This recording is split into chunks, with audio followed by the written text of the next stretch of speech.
Hi, welcome to the channel and welcome to another video. Now in this one we're going to be taking a look at the Mpc 67 Pontiac Gto and another few kits from around that area that are quite relevant to its history, I thought. But I was working for all the Pontiac builders. We're going to do a video on them separately. I just felt like once I started pulling a couple of examples off the shelf that this particular kit needed its own video, and obviously that's because it's probably been one of the most hated kits in the hobby over the years. The amount of Facebook posts I've seen on this kit with hate going towards it has been unbelievable, and I might get a bit of hate here, but I always looked at them and thought they were a bit narrow-minded.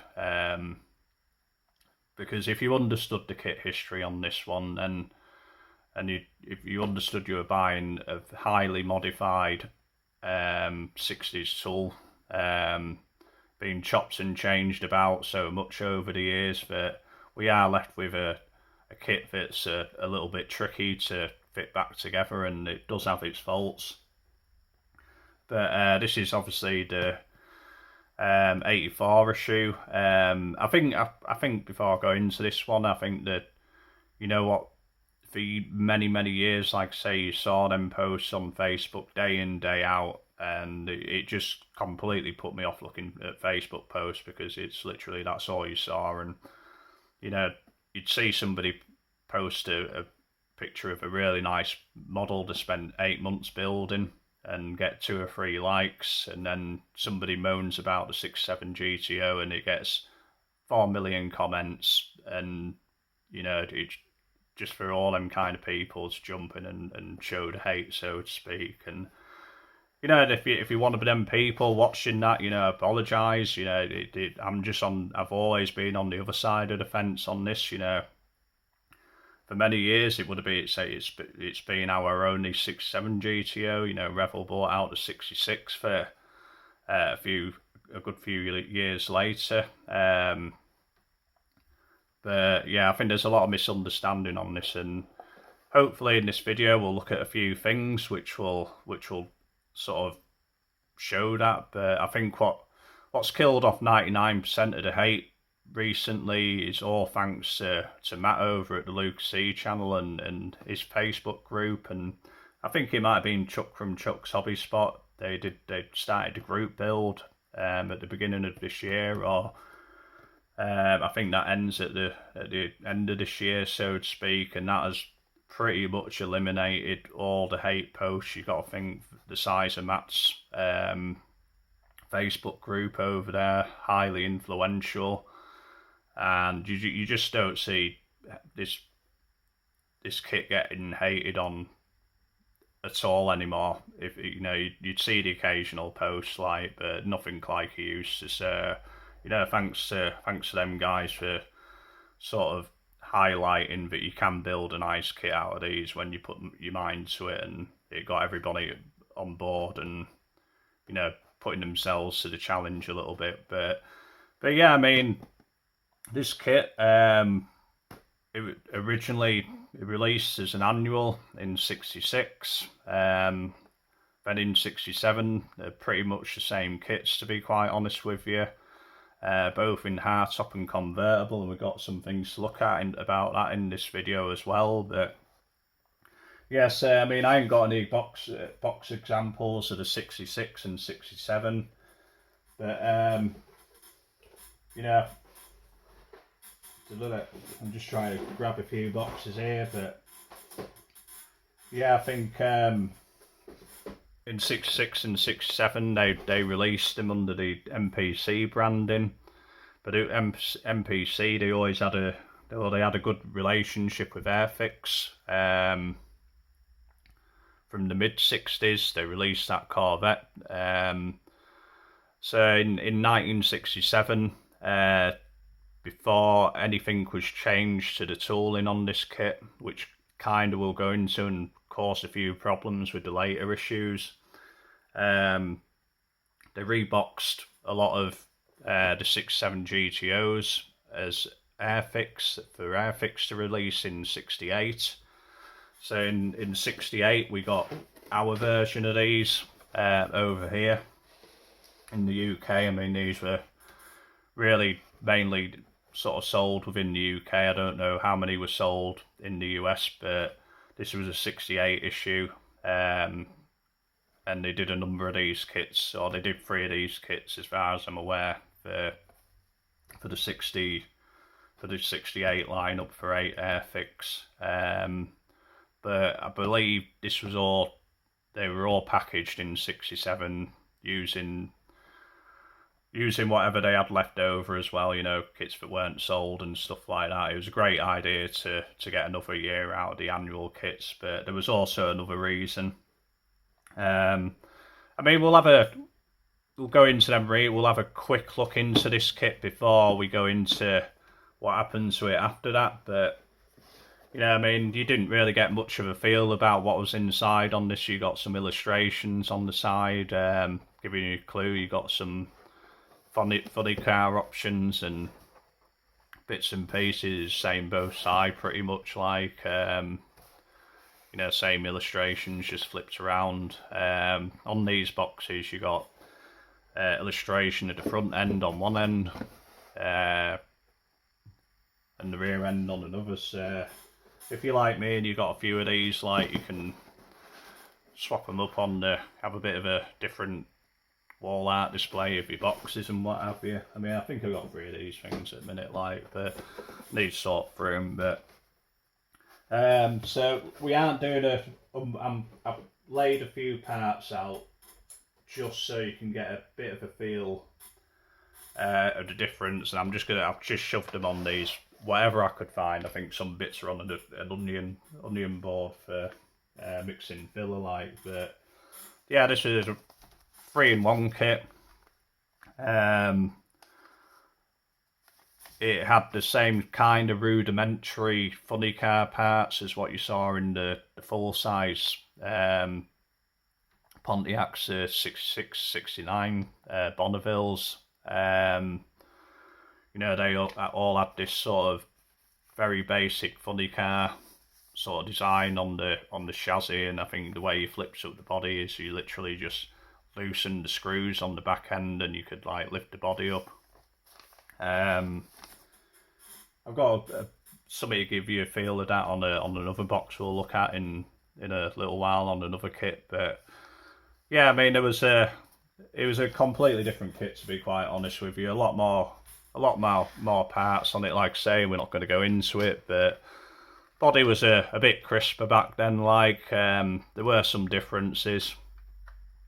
It was just an all in all sort of crisper mold back then. And like I say, there are reasons why it got a little bit fainter here and there. But I mean, we've all seen 67 GTO, but in that issue, like I said, you got a lot of sort of rudimentary, sort of funny car design parts. That's big scoop, which sort of fit through the windshield. Some in a tin, so to speak, on these.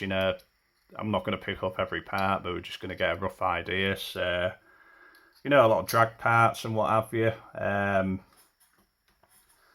mean, I think this was,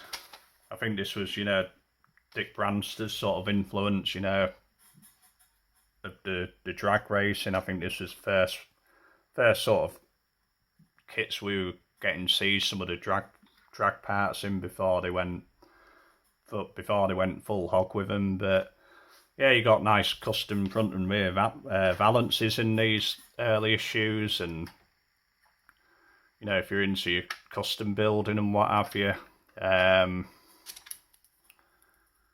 which I am, to be quite honest. I think when I first started the channel, I was going to build a trio, and then just like one stock one using the funny car.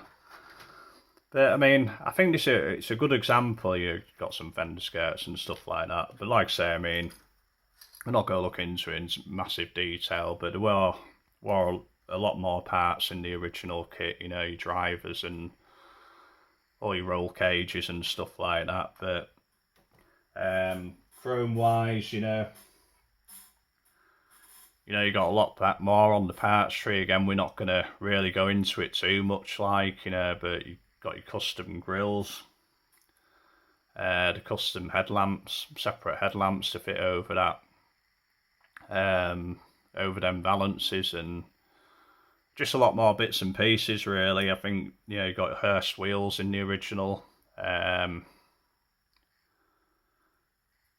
along with some much nicer stock hubcaps than I think we ended up with. I mean, the hubcaps in them later issue 6.7Gs, yeah, they're still pretty nice, but I think those ones were a little bit nicer. But the main difference was in the grill, so to speak. You know, like I said, this was more indicative of a Tempest, I would have thought.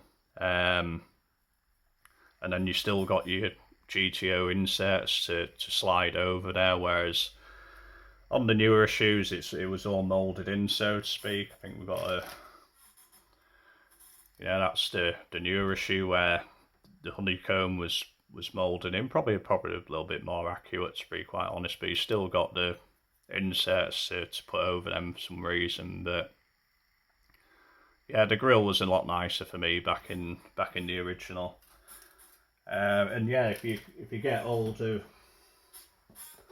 like one of these early 65 Bonneville kits, the first issues, which are probably no more expensive now than the re-release in the same box art, but in that issue you got some really nice stock wheel covers. You never got the 8 lugs in the original issue. You changed that for every issue after, but you know, I think my plan's always been to use the earlier grill and them Tempest style hubcaps and just build a nice sort of more of a base model car out of them. So yeah, get them wheels are only in a 65 Bonneville, the original issue, like, so. But yeah, I mean, like I say, we're not going to do a big unboxing about it. Like I say, I just thought I wasn't going to show any of the contents at all in this video, to be quite fair, but I thought as we got in, I thought I'd just quickly show them, like, just to show a few, like, you've got more parts, and I think more the point that they were still aimed at kids. You know, a funny car chassis like that isn't meant for the serious model builder, and like all this stuff, you know, if you appreciate back in the 60s, that this was still a kind of a kid's hobby. I think towards the 70s it was getting more recognised as, you know, these weren't toys, you know, they're growing into the more the adult hobby and what have you. But certainly around the time these were being released, you know, it was still, you know, the younger market was still the market, so to speak. But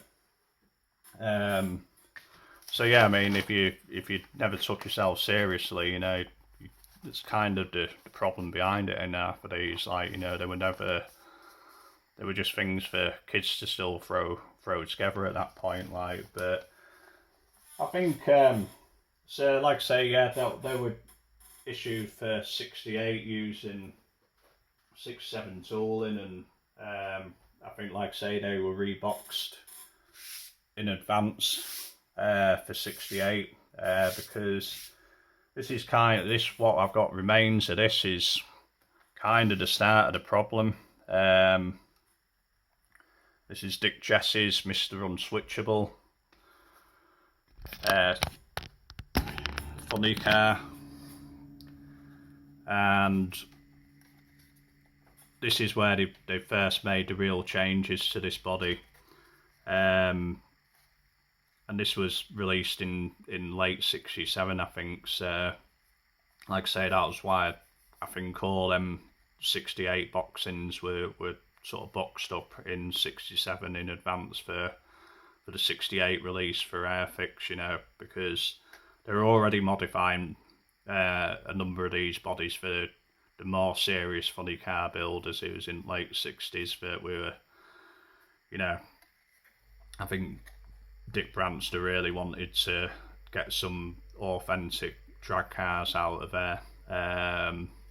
So yeah, this is where where it all started, the problem started. And I think this, you know, the body design on this, the way they did it, is probably why they chose to restore this kit back to stock rather than keep them as funny cars, because yeah, things like things like bodies like that which went into funny cars, and the 69 GTO, you know, that was a 68 tool turned into a 69 and eventually ended up as the funny car kit. But yeah, I mean, I think the design of this is probably why it wasn't a great out of all the ones they did. But this is still the same tooling as the original. What is it, the 67 we've got there? But I thought I'd just show you something on this 67 tool, because we've got a better body here. I think this one here, I chose this one just because it highlights some of the things in this body that you might not notice before. But if you look along this line here, it cuts down here, it goes up to, it's like a arch shape over the wheel arch. And this was on the original. I think this was a shared plug with the convertible, rather than having two separate bodies. And I think you can just see signs of it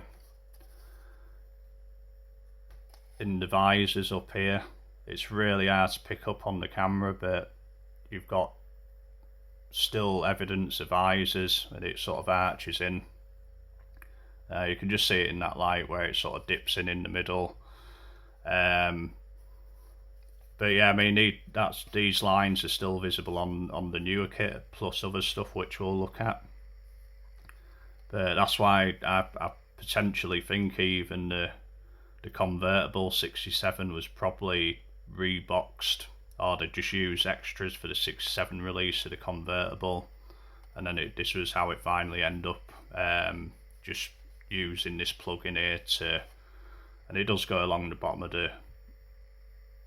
the doors as well, but you can see there's clearly a cut off for where the convertible panel would have been different along here and what have you. But we'll look at the later kit. But yeah, I mean, this was the start of the problems really. I think, you know, the wheel arches were altered. This is where they first changed the grille to be permanently honeycomb, as opposed to the more base model up there, and that's kind of the same grille we ended up with in the later issue. I think, like I say, this would have been a mid-80s one, I would have thought. But yeah, I think that was it first came back out as this, and this is where the first time they restored the body, or restored the tooling, and you can sort of see evidence of that in this blue body here.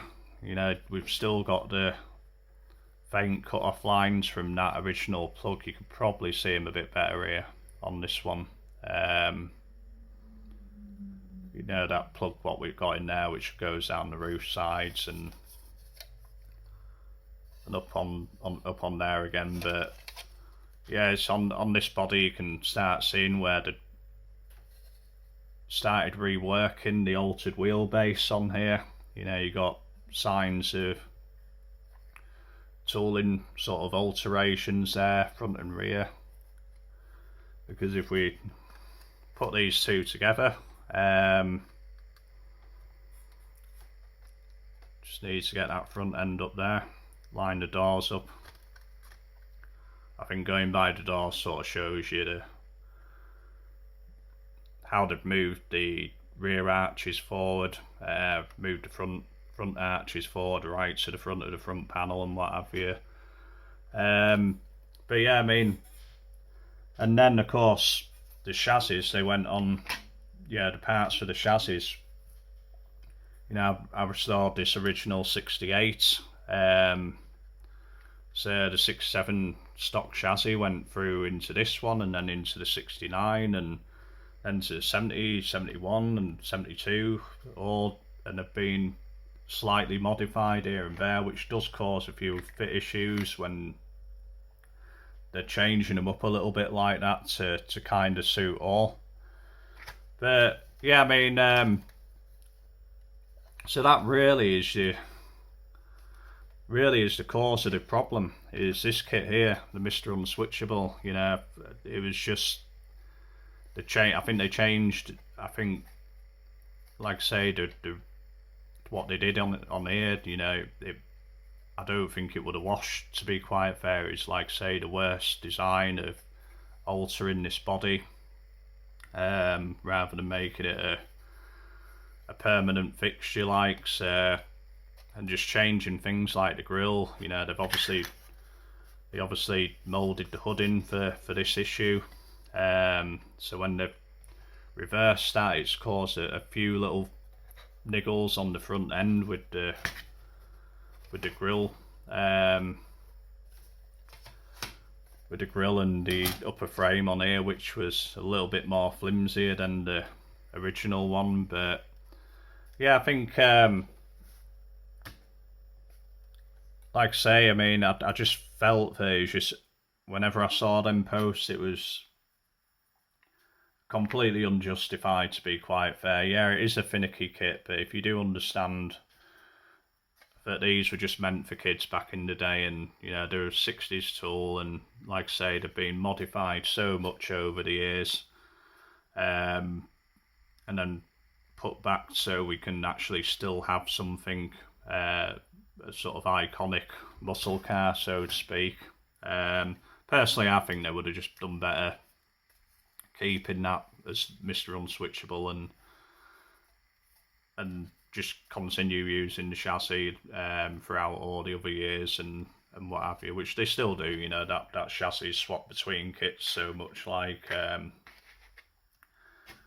you know, it's unbelievable, like, but you know, which causes problems for the other kits, the 72s and stuff like that, which gets an equally as bad rap and what have you. But yeah, I thought while we're on subject, you know, of the Airfix ones, you know, there were another couple of kits which we got. Yeah, probably just barged Steph with all that and didn't make a lot of sense to everybody, but it is what it is. But yeah, before we go on to them, I have got a couple of builders on them, and they are these ones go together really well, to be quite fair. The early issues, you know, simple screw bottoms and stuff like that. It was just a overall prettier kit than kind of what you get nowadays. I get some of the moaning and what have you, but you know, like my friend Gary says, you know, these aren't Legos, and you know, a bit of time and patience will sort of yield you with a really nice kit. But I always thought these, when we were getting these Airfix kits over here, they must have been sold next to a big pallet of Pactra paint, because they were all terribly painted, and again shows that kids were doing these back in the days. But yeah, they all had these like oily, every single builder I've had has had a mixture of paints, you know, a mixture of colours, and they all look like that horrible oily Pactra paint.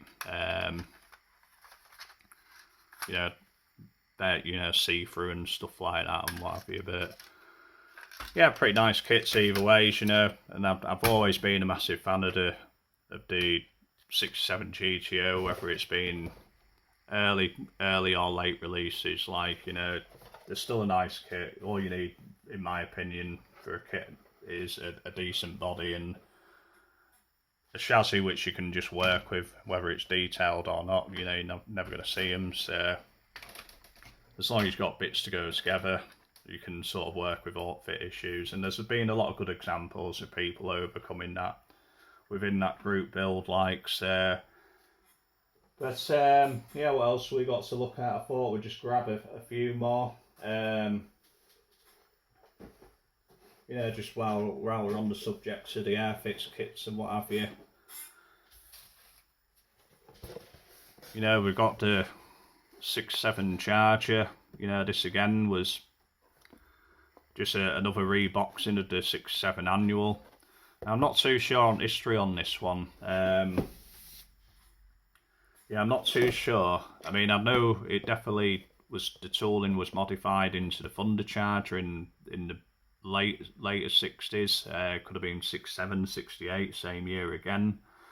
But I'm not too sure whether the body for this, before it went when it got modified to that Thunder Charger custom, was modified into the Roger Lindman's Colour Me Gone altered wheelbase funny car, just for, because that funny car was another 6.7 release, I think, and that was altered wheelbase, altered fenders and stuff like that. So not too sure whether, like I say, before they turned it into the Thunder Charger, they used that body as the Colour Me Gone altered wheelbase car. But again, this had a lot of parts, extra parts we don't see in the newer issues. I think even that this one was restored back to the original body style for the traffic light issue, and I don't know if that was like 74, 75-ish that came out. But yeah, this was just a reboxing of this 67, which probably shows you all the extra options a little bit more. You got really nice wheels, nicer stock wheels in this one, and racing wheels. And I know my friend Lee over at Crow Customs, when we were at the show together recently, there was talk about really wanting the front and rear custom bits, and I've been looking all over to see if I got some spares of them. So they had different custom grills on these, but this is a good example of like the sort of rudimentary funny car style they were doing for a lot of these. It was literally built off the stock chassis. You got tins for inside and what have you, and just loosen the back screws to sort of represent it flipping up, so to speak. But yeah, this is front and rear grills. This one I actually started. I think this is a pretty mint kit, is this one, which I started many years ago. But those are the custom front and rear tail light panels, light panels, so to speak, the grill and the tail light panel there. But you got a lot of this stuff back in the newer issue as well. They did a pretty good job on restoring that kit, to be quite fair, I thought. But I'd started moulding in the front and rear balances on this one, so maybe I'll finish it Monday, maybe I'll just give it to Lee, because if I can't find parts, kind of did say that I try and sort him out with one of them one day, but that's me only one of them, unfortunately. So I have to think about that, Lee, but yeah, I mean, like I said, this is not too sure whether this went to this original body got modified just for a year before going back into getting modified again for the function. Feels really heavy, this box. Yeah, it's probably, I've got 3 builders in here, but I think I've got pretty much one of each sort of version in here, to be quite fair. But yeah, while we're on it, might as well have a quick look at these. Like, might show them in another video, I might not in more detail. We're certainly not going to go into it too much, but yeah, you got the stock hubcaps and custom hubcap. I've got loads of them, and there's your clear hoods, which I never really liked the design of. Thought it looked like a hot hammer handle had been shoved through a clear hood on them, but yeah, I mean, they're really nice builders. Shouldn't really keep all these, but I've got a soft spot for this kit, and this is a really nice one, to be quite fair. I mean, the chrome's like brand new on it, and it's just been cleanly put together. But you know, it's clean enough just for, I could probably justify just repainting that. And then you got one with the stock wheel covers, bit faded, are the stock wheel covers on this one. like I say, I've got a ton more. I think I've got 2 sets of each of them in here. Like, say, if I did want to restore one of it, I mean, this would probably be a better one to actually restore. And then we've got the racing version. These are really nice Mopar wheels in this original kit. Brilliant if you got some dog dish hubcaps to go on there, but I can't remember. Yeah, I mean, they're just basic all the way through, so to speak. But I mean, somebody said, and I do apologise, in the last video I was doing, he was wanting to see it under hoods more, but we're trying to cram so much into these videos, like, and keep them at a reasonable length. You know, I can't go into every detail. I will try and show a few more under hood things after, like, but you know, we're already cramming so much into like this video alone, like, so. And the other one I'm not too sure about was the third kit in the range under Airfix was the 67 Mustang.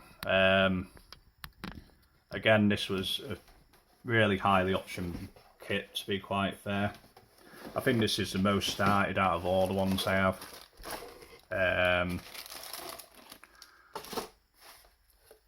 Yeah, there's a lot of the stuff unstarted, still on sprues, but you know, body's being painted.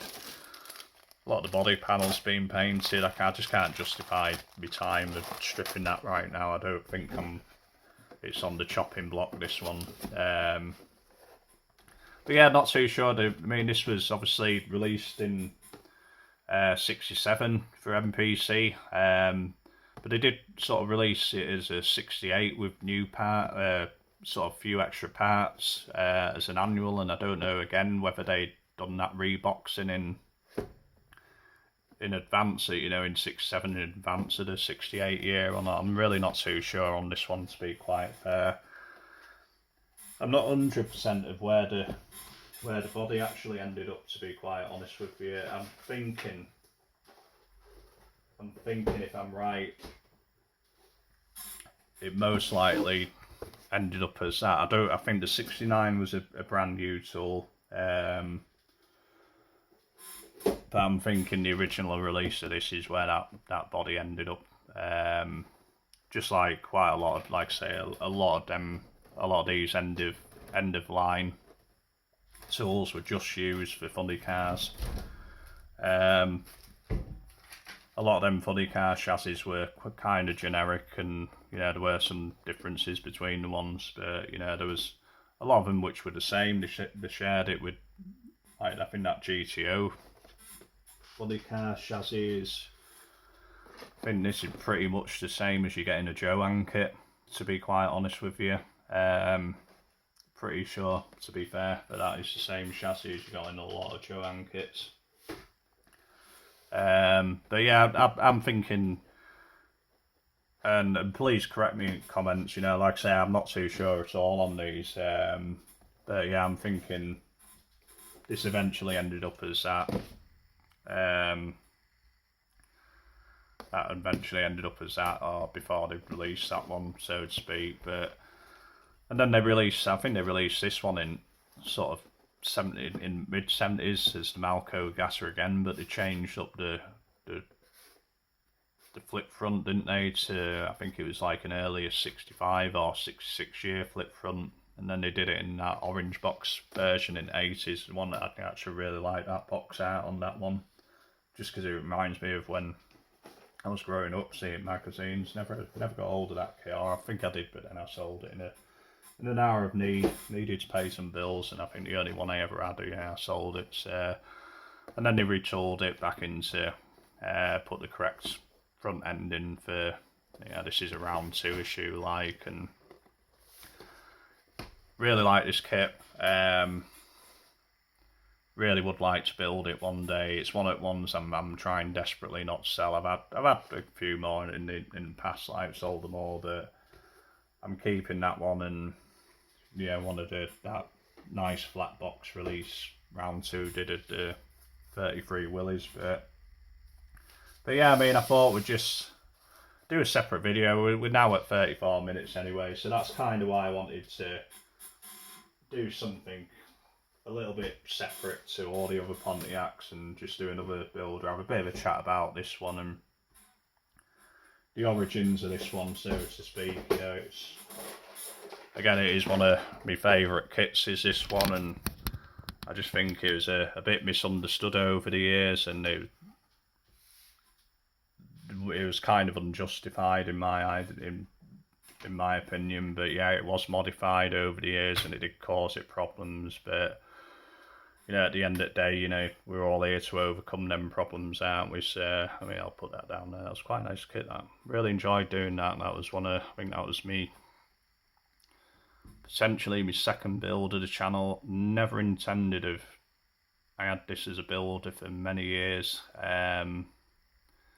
And it wasn't right up there on my build list, wasn't that, but it was a rare kit at the time, you know, 68, and then round two we're going to release the 68. It was, I think that was, they'd use, or the, I don't know, re-engineered tooling from the promo, because like I say, that was turned into a 69, and then it just ended up as the funny car. But yeah, that was my second build, so I just rushed that one out. But yeah, really, that was when I was actually building stuff. So, but yeah, I thought that'd be something different for today. Like, gets a video out, gets my opinion across on it, gets some of the history across on the, you know, none of it's 100%. You know, that's just kind of the way I understand it all. And like I say, I'm not no model kit guru, but